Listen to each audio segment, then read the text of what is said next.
Atlanta, Georgia, December 1992.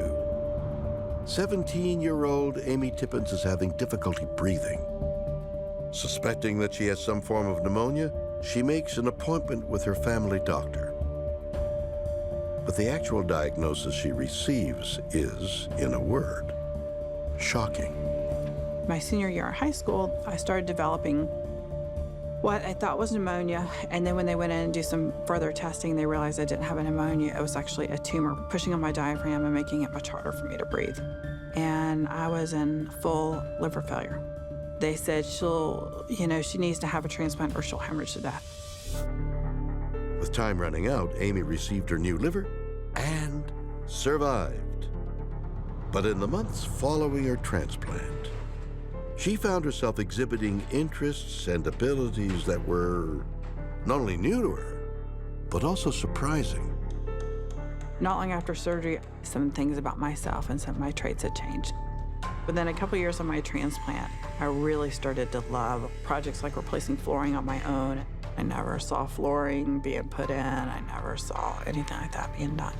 What I discovered is it was actually fun to work with my hands. Just kind of go, that's interesting.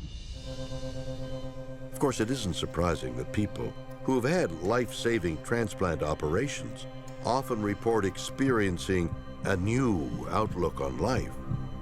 But new interests? New personality traits? Is it possible that Amy Tippins was getting these from somewhere else?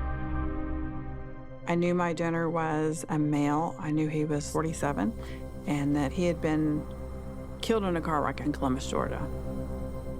So I went to the library and I started looking up obituaries for that time. And I kind of backed into his obituary and backed in to figure out who he was.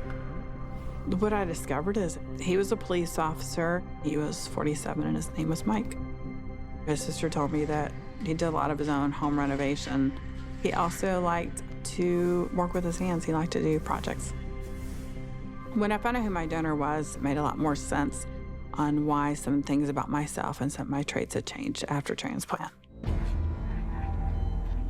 Can transplanted organs really contain some part of the donor's identity? Conventional medicine believes the notion is far-fetched. So how do you explain what we just saw? Is our life experience encoded not just in our brain, but throughout our entire body?